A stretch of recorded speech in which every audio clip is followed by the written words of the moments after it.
Olá a todas e todos. Nós estamos acompanhando na agência pública, desde 2019, essa movimentação do Eduardo Bolsonaro para se aproximar da extrema-direita nos Estados Unidos, que acabou resultando no tarifaço contra o Brasil e na lei Magnitsky contra o ministro Alexandre de Moraes. E nossa apuração mostra que desde o primeiro mandato, o presidente Donald Trump e seus aliados tentam influenciar a política brasileira por meio do clã Bolsonaro. Eduardo Bolsonaro, ele começou essa articulação para se aproximar dos trumpistas antes mesmo das eleições de Jair Bolsonaro. Em 2017, ele, seu pai, o Carlos Bolsonaro e o Flávio Bolsonaro fizeram um tour nos Estados Unidos,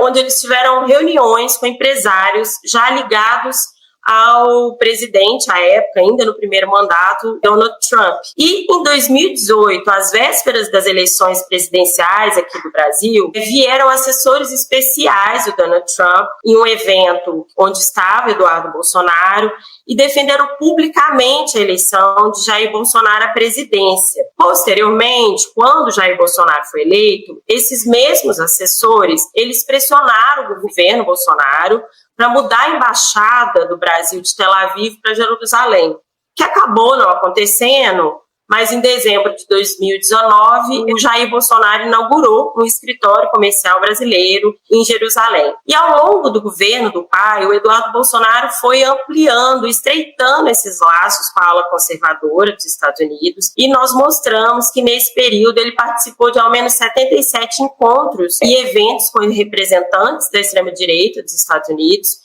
incluindo reuniões com Donald Trump e a família, às vésperas da invasão do Capitólio nos Estados Unidos, em 6 de janeiro de 2021. E nós descobrimos que uma comitiva de 16 americanos estava no Brasil, no fatídico 7 de setembro de 2021,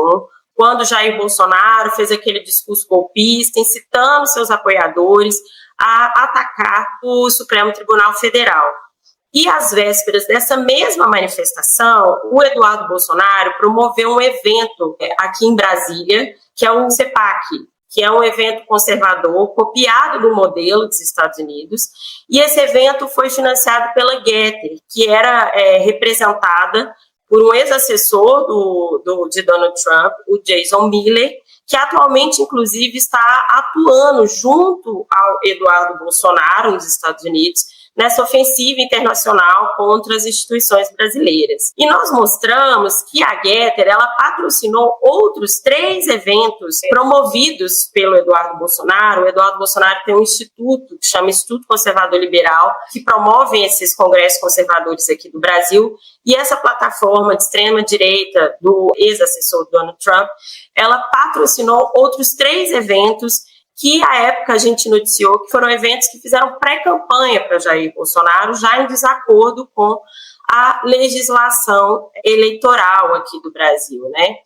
E já em 2023, nós descobrimos que a campanha de Eduardo Bolsonaro pagou um funcionário do consultor político argentino, aquele Fernando Serimedo, que foi responsável por disseminar